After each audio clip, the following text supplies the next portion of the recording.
Good morning students. आज की class में हम लोग chapter 8 ratio proportion and unitary method chapter को हम पढ़ेंगे। चैप्टर 7 हमने कट कर दिया था, ठीक है, क्योंकि सिलेबस ज़्यादा है आपका, टाइम कम है, इस वजह से चैप्टर 7 कट हो गया। अगर हमारा सिलेबस जितना हम लोगों को कवर करना है, अगर उतना कंप्लीट हो गया तो जो चैप्टर्स कट किए हैं उसको भी आगे मैं पढ़ा दूँगी आपको, ठीक है। अब देखते हैं हम इस चैप्टर में इंट्रोडक्शन है। We have studied ratio and proportion in the previous class. आप लोगों ने रेशियो एंड प्रोपोर्शन चैप्टर इससे पहले क्लासेस 6 क्लास में आपने पढ़ा होगा। Here we will revise the concept already learn by us and then will extend our study further, ठीक है। इसमें जो कुछ कॉन्सेप्ट्स थे वो हम लोग फिर से रिवाइज करेंगे और आगे अपना जो स्टडी है उसको हम एक्सटेंड करेंगे, ठीक है। रेशियो टॉपिक है हमारा। इसमें रेशियो क्या होता है? A ratio is the comparison of two quantities of the same kind in same unit by division, ठीक है। रेशियो क्या होता है? एक कंपैरिजन होता है दो क्वांटिटी का, ठीक है, जो सेम काइंड के हों, सेम यूनिट के हों, ठीक है, बाय डिवीज़न, ठीक है। जैसे एग्जांपल, इसमें एग्जांपल दिया है, मतलब समझाया गया है इसमें।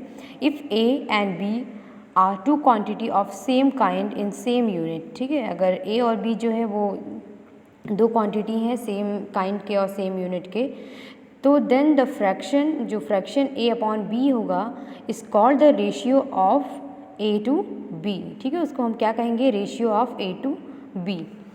इट इज़ रिटन एज, और उसको किस तरीके से लिखेंगे हम लोग? A ratio b and read as a is to b, ठीक है। जैसे हम लोग कहते हैं कि ए रेशियो बी हम लोग लिख देते हैं, ठीक है, तो उसको हम ए इज़ टू बी भी कहते हैं, कह सकते हैं कि जैसे ए रेशियो बी है तो ए रेशियो बी ना कह के हम लोग उसको क्या कहें? A is to b. Thus the ratio of a to b is equals to a upon b और ए रेशियो बी, ठीक है। Here a and b are called the terms of the ratio a ratio b, ठीक है। जो ए और b जो हैं उन टर्म्स को, ये टर्म्स हैं इसके ए रेशियो बी के। A is called the first term, जो ए है उसको हम फर्स्ट टर्म कहेंगे या एंटीसीडेंट भी कह सकते हैं। And b is called the second term, और बी जो होगा वो सेकेंड टर्म होगा या कॉन्सिक्वेंट कहेंगे उसको, ठीक है, बी को। इसी तरीके से अगर 2 रेशियो 3 का एग्जांपल ले लें तो 2 रेशियो 3 है तो 2 को फर्स्ट टर्म और 3 को हम लोग सेकेंड टर्म कहेंगे, ठीक है। सम इम्पॉर्टेंट फैक्ट्स है इसमें दिया हुआ, important facts about ratio. Ratio की कुछ इम्पॉर्टेंट फैक्ट है इसमें, पेज नंबर 102 में आपको पढ़ा रही हूँ। तो क्या है इसमें? फर्स्ट पॉइंट इसमें दिया है इम्पॉर्टेंट फैक्ट्स में, the order of the terms in are ratio is very important, ठीक है। जो इसकी टर्म्स हैं वो बहुत ही इम्पॉर्टेंट है। जैसे कि एग्जाम्पल है एक, the ratio 2 ratio 5 is different from the ratio 5 ratio 2, ठीक है। अगर रेशियो दिया है 2 रेशियो 5 है, ठीक है, और अगर हम उसको 5 रेशियो 2 लिख दें तो वो रॉन्ग हो जाएगा, ठीक है। तो इसमें टर्म्स जो है वो भी इंपॉर्टेंट है कि फर्स्ट टर्म जो होगा वो ऊपर होगा और सेकंड टर्म जो होगा वो नीचे होगा।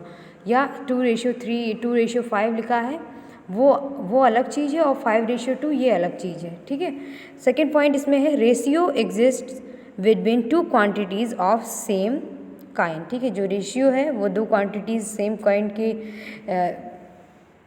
के रेशियो में एग्जिस्ट करते हैं। जैसे एग्जाम्पल दिया है इसमें, there is no ratio between height of a girl and her weight, ठीक है। मतलब कि कोई भी रेशियो जो है वो सेम काइंड का होना चाहिए। वो डेफिनेशन में आपको बताया मैंने कि जैसे अगर मैं कहूँ height of a girl and weight of her, मतलब उसकी हाइट और वेट का रेशियो हम लोग नहीं फाइंड कर सकते हैं, ठीक है, नहीं कर सकते हैं। या फिर हाइट करें तो क्या होगा? देयर इज़ नो रेशियो, मतलब कोई भी रेशियो इन दोनों के बिटवीन में नहीं होगा कि height of a girl and उसके वेट में और उसके हाइट में, ठीक है। मतलब सेम क्वांटिटी होनी चाहिए, सेम काइंड होना चाहिए। जैसे कि गर्ल की हाइट ले लें और दूसरी गर्ल की हाइट ले लें, ठीक है, दो गर्ल्स की हाइट में अगर रेशियो फाइंड करते हैं तो वो हमारा एग्जिस्ट करेगा, ठीक है। लेकिन अगर उनकी हाइट और वेट में करें तो ऐसा नहीं हो सकता। थर्ड पॉइंट इसमें दिया हुआ है, ratio is a fraction both in terms, it's term numerator denominator can be multiplied and divided by the same non zero number, ठीक है। इसी तरीके से जैसे फ्रैक्शन में करते थे हम लोग, उसी तरीके से इसमें भी है। रेशियो में भी न्यूमरेटर और डिनोमिनेटर को सेम नंबर से हम लोग उसको मल्टीप्लाई और डिवाइड कर सकते हैं, ठीक है। ये 3 पॉइंट्स आज मैंने किया है, आपको बताया है। नेक्स्ट टर्न में